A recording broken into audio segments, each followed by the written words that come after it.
Moving was okay with it, लेकिन यहाँ पर ओम जो था वो मोइंग को समझाने की ट्राई करता है कि ये सब कुछ करना सही नहीं है। ये सुनने के बाद मोइंग बोलता है कि इसमें क्या दिक्कत हो सकती है।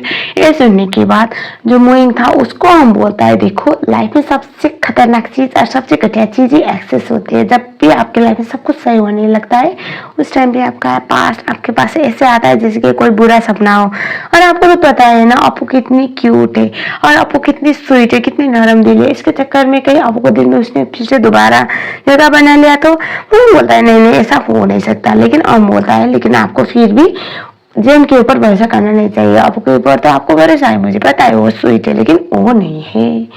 एंड देन हम देखते हैं अगले वाले सीन में ये सब कुछ तो चल रहा था।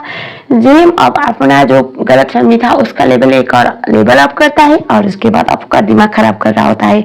आपू का केयर करने का ड्रामा कर रहा था और उसके बाद कहीं ना कहीं उसे ये एहसास जरूर था कि उसने आपू को छोड़ के बहुत बड़ी गलती कर दी। क्योंकि ऐसा होता है ना जब किसी चीज को खो दोगे उसके बाद उसकी कीमत एहसास होती है। वही यहाँ पर जेम को साथ हो रहा होता है जिस बात की वजह से वो कंटिन्यूसली अपू को परेशान किया जा रहा था। अपू से सिंपैथी पाने की ट्राई कर रहा था। अपू यहाँ पर ऐसे अच्छी बनकर वो कुछ भी नहीं बोल रहे थे, उसे बस उसे इग्नोर मारने की ट्राई कर रही थी लोग जो बिल्कुल भी उख नहीं कर रहा होता है। और उसके बाद हम देखते हैं ये सब कुछ बिल्कुल भी बर्दाश्त नहीं कर पा रहा था। इसलिए नहीं क्योंकि वो इनसिक्योर था लेकिन कहीं ना कहीं उसे डर जरूर था कि कहीं जेम ने इसके दिल में कुछ कर लिया तो मतलब इसके दिल में फिर से फीलिंग जगा ली तो इस बात की वजह से मोइंग अपू के साथ उल्टी सीधी हरकतें कर रहा था। अपू भी रियलाइज कर रही थी जो बहुत ज्यादा बचकानी था। और उसके बाद इवन मोइंग जो था वो अपू के साथ जाके बोलता है कि तुम मेरे ना कुछ अच्छे से फोटोज खींचो ताकि अगर मैं तुम्हारे साथ ना रहूं तो तुम्हारे लिए वो आसानी रहे। और मोइंग को ये सब कुछ करते देखे अपू समझ चुकी थी क्या चल रहा है और वो इसके बारे में फिंग से भी डिस्कशन करती है। ये बोलते हैं कि मैंने तो एक आइडल मैन से रिलेशनशिप बनाने के बारे में सोचा था, मुझे नहीं पता था कि छोटा सा बच्चा है मोइंग। बोल के वो हंस रही होती है। वो दोनों हंस रहे थे तभी वहां पर जेम आता है फिर से एक बार अपू के लिए बहुत सारे खाने की चीजें लेकर और वही बोल रहा होता है कि तुमने मेरी इतनी बड़ी मदद की तो मैं तुम्हें थैंक यू बोल रहा हूँ।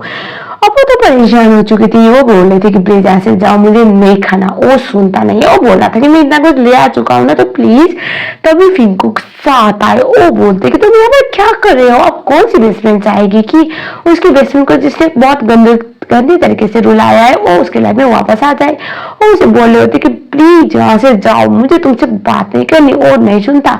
और उसके बाद यहाँ पर जो फिंग थी वो भाग के जाती है मोइंग के पास और उसके बाद वो बोलती है प्लीज तुम उसको उसके लाइफ से दूर करो, मैं नहीं बर्दाश्त कर सकती उस आदमी को अपू के लाइफ में। और उसके बाद दोनों जाते हैं और उसके बाद वो जो जेम था उसको बोलता है कि तुम इसके लाइफ से दूर जाओगे अगर मेरे साथ एक शर्त करके उसको हार जाओगे तो। और जेम बोलता है कि कैसे शर्त। उस टाइम पे वो बोलता है कि अगर मैं तुमसे बेटर खाना बना के अपू को इम्प्रेस कर पाया तो उस टाइम पे तुम इसके लाइफ से दूर जाओगे। वो बोलता है कोई बात नहीं क्योंकि कहीं ना कहीं अपू के बारे में मोइंग से ज्यादा तो जेम ही जानता था ना क्योंकि जेम के साथ वो लंबे समय से रिलेशनशिप में थी। ओ माय गॉड क्या होना था। यहाँ पर अच्छा खासा कंपटीशन होता है और मोइंग जीत भी जाता है। लेकिन बाद में मोइंग को अपू बोलते हैं मेरे पास चलो।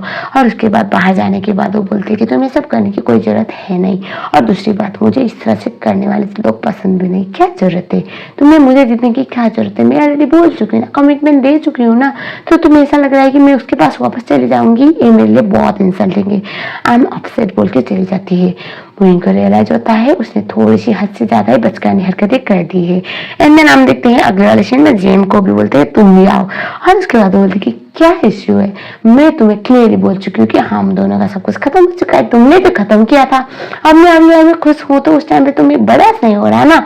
ये सुनने के बाद वो बोलता है कि नहीं ऐसी बात नहीं है अपू, मुझे पता है तुम इस आपकी मालकिन की होने वाली मालिक की होने वाली वाइफ हो लेकिन फिर भी मेरे दिल में तो वाले कुछ तो है ना, हम दोनों दोस्त है ना। अपू बोलती है मैं फूडिन की होने वाली वाइफ नहीं हूँ, मुझे पैसे पे करने थे इसलिए मैं ड्रामा कर रही थी। सब कुछ सेट हो चुका है, मैं अपने लाइफ में सही हूँ, प्लीज मुझे परेशान करना बंद करो बोल के चली जाती है। ये सुनने के बाद तो जेम को और बहाना मिल जाता है कि अपू अगर सिंगल है तो इस टाइम पे ट्राई क्यों नहीं मार सकता। इसी बात की वजह से हमें ये दिखाया जाता है वो बहुत ज्यादा गुस्से में परेशान और वो प्लान करता है अपू को अपू किसी भी कीमत पे इसी तरह से इम्प्रेस तो कर ही लेगा। अब अगले वाले सीन में मोइंग अकेले था, वहां पर जेम आता है। जेम आके फिर से मोइंग का सर खाने लगता है। ये पूछते हुए कि अपू को अभी रिसेंटली क्या पसंद है। अपू इतने टाइम से कुछ बदली नहीं है ना, वो मेरे लिए पागल है, मुझे अच्छी तरह से पता है वो कितनी प्यारी है। जो सुनने की बात वो उसे समझाने की ट्राई करा था, ऐसी कोई बात नहीं, अब को तुम पे कोई इंटरेस्ट नहीं, परेशान करना बंद करो। लेकिन ये बदतमीज इंसान हो तो अपने हरकतों से बिल्कुल भी बात नहीं आ रहा था। ये बोलते हैं कि मुझे अच्छी तरह से पता है लड़कियों का माइंडसेट के बारे में, वो कभी भी अपने एक्सेस को भूल नहीं पाते और मैं इतना किस्मत वाला हूँ बोल के वो कस किए जा रहा था। वो गुस्से में आता है और वो बोलता है जिस टाइम पे तुम्हें अपू के बारे में अच्छा सोचना था उस टाइम पे तो तुमने सोचा नहीं, जब तुम्हें अपू को चेयर अप करना था उस टाइम पे तो तुमने चेयर अप किया नहीं, अब किस हक से आए हो। ये सुनकर जिम को गुस्सा आता है और वो बोल रहा होता है कि तुम होते कौन हो, तुम कौन हो जो मेरे और अपू के बारे में ये सब कुछ बोलने वाले। और ये सुनने के बाद वो उसे बोलता है कि मैं अपू का बॉयफ्रेंड हूँ। वो उससे थोड़ी बहुत बहस होता है, वो बोलता है ऐसा कैसे हो सकता है।